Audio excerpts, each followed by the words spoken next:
Hello, today in Billy's Books we're going to do When the Mississippi Ran Backwards. Mississippi ran backwards? What do you mean?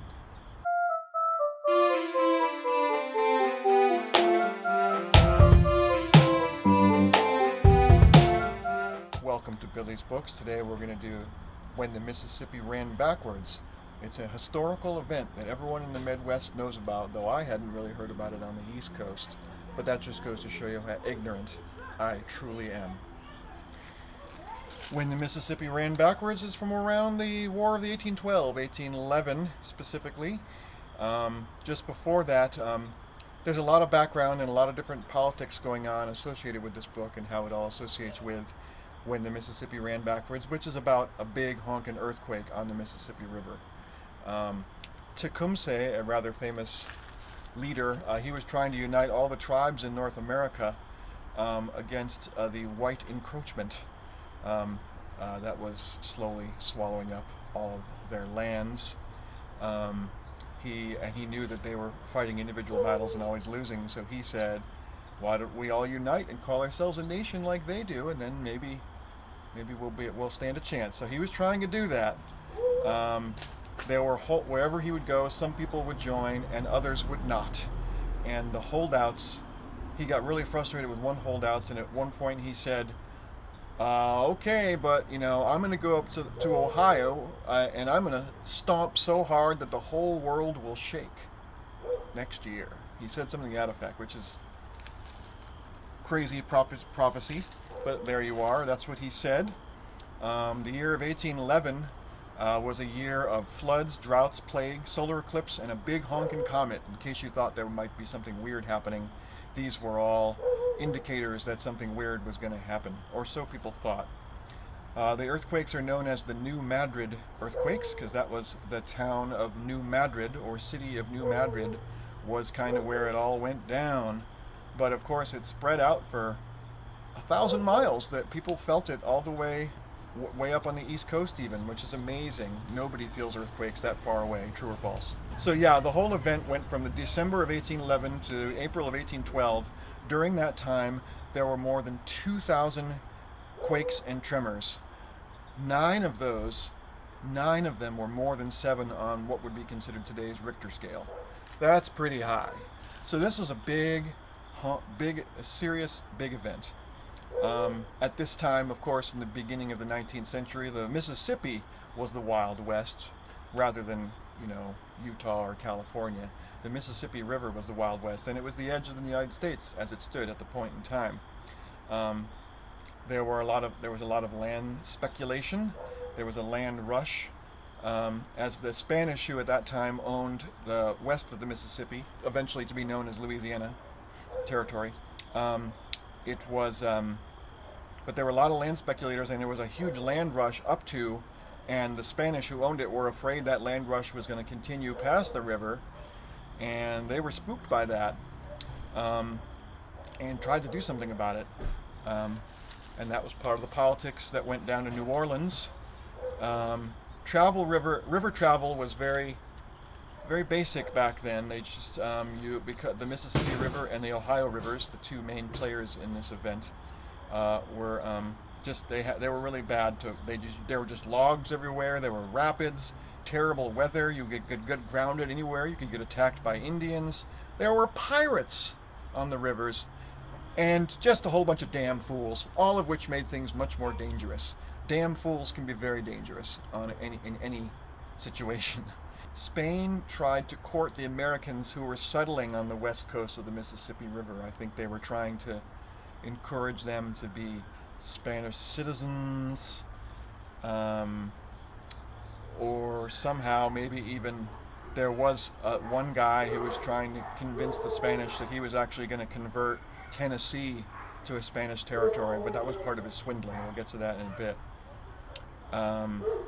George Morgan was a relatively decent guy who tried to found the New Madrid colony with very progressive planning. He had plans, he had a whole grid worked out, and he had, special public spaces like a park and all these different things mapped out.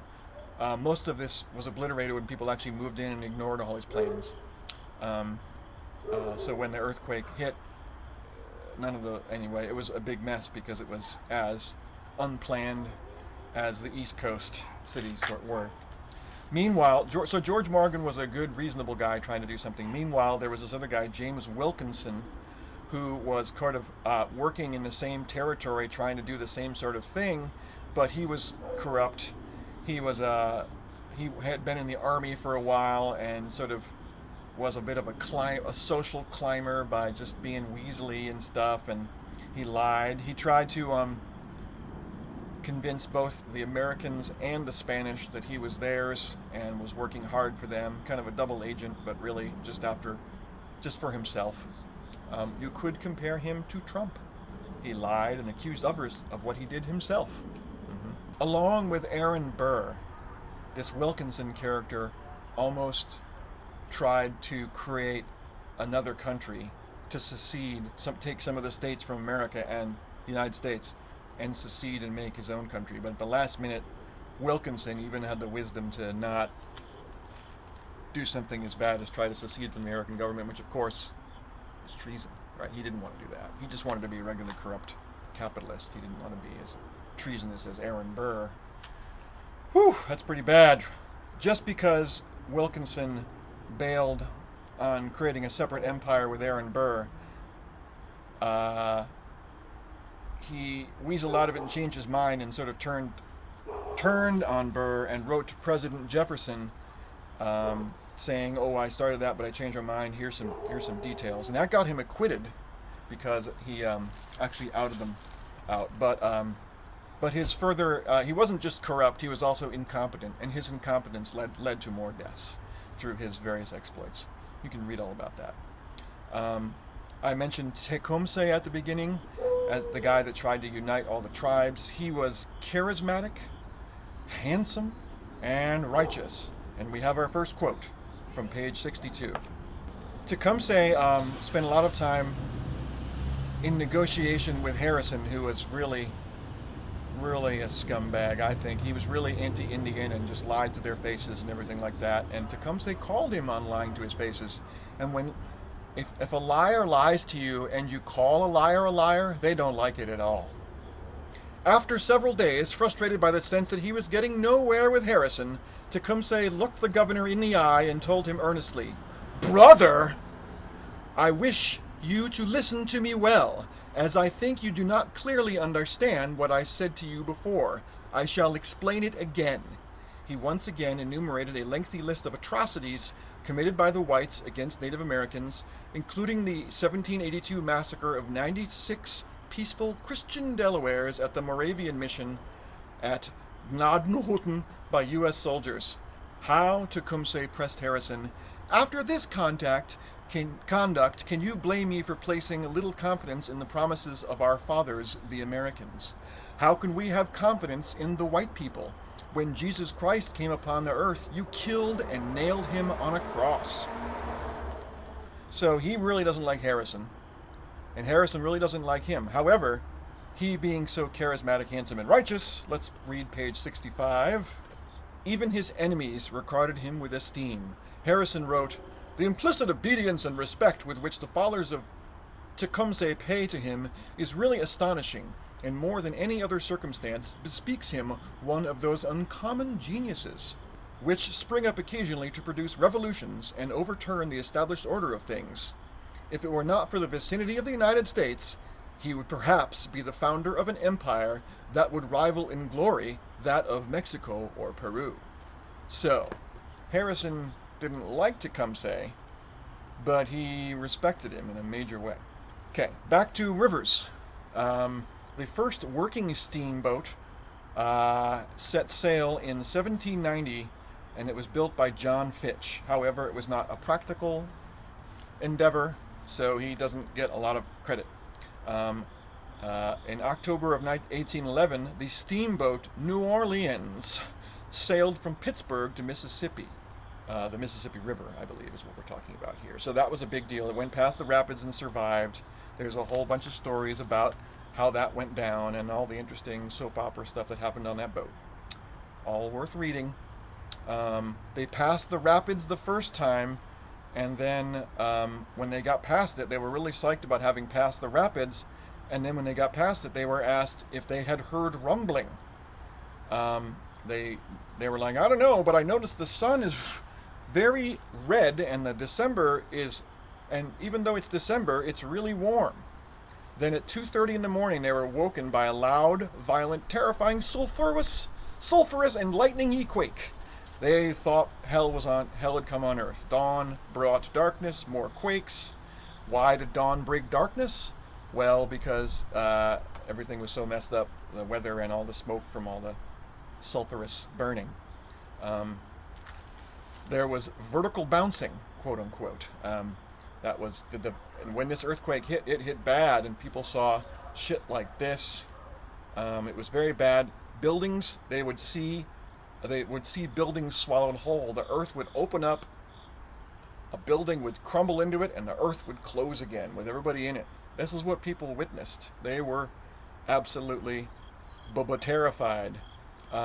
They also, they would see water was rising really fast. This is where the Mississippi going backwards is an issue.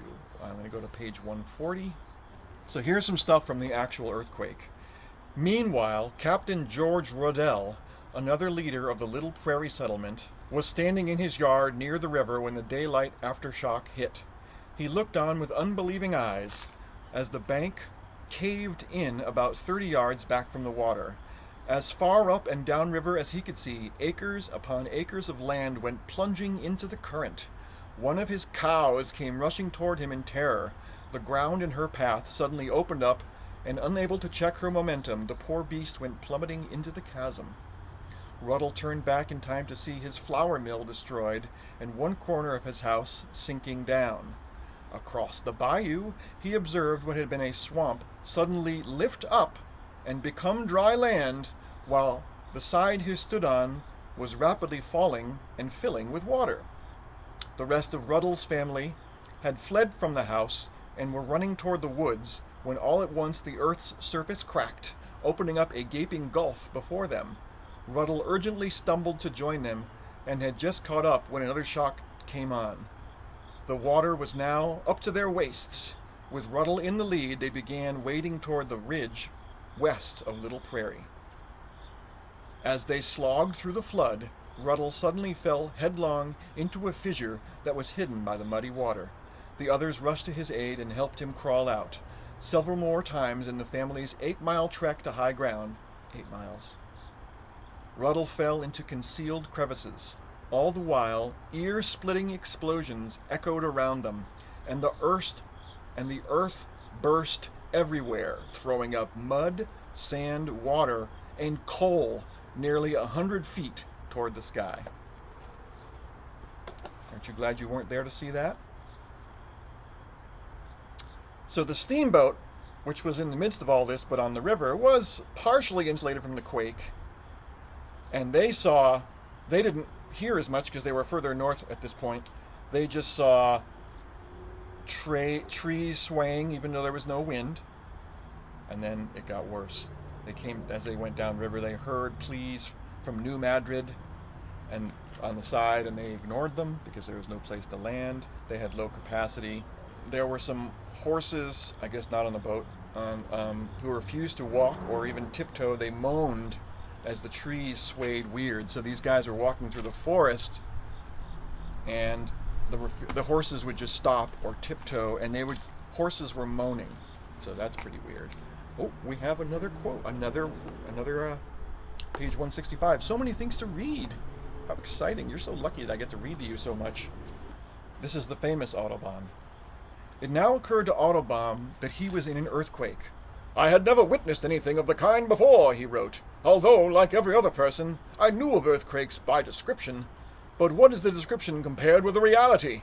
Who can tell of the sensations which I experienced when I found myself, as it were, on my horse, and with him moved to and fro like a child in a cradle, with the most imminent danger around, and expecting the ground every moment to open and present to my eye such an abyss. This was before the San Francisco earthquake, and this was the biggest thing that ever happened in the United States.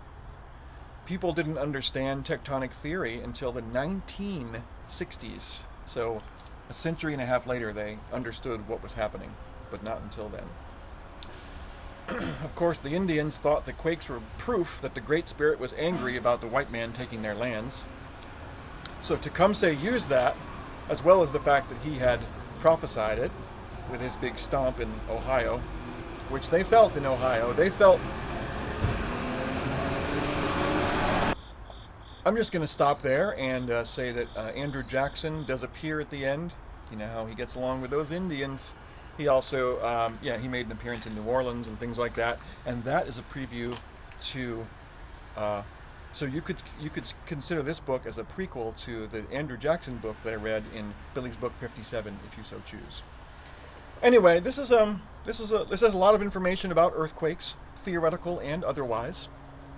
The experience, and also it talks about the different kind of tectonic plates and how, all the different kinds of earthquakes and how they move. So that's interesting. If you can't do, review. Sorry, buddy, sorry, fella, sorry for you.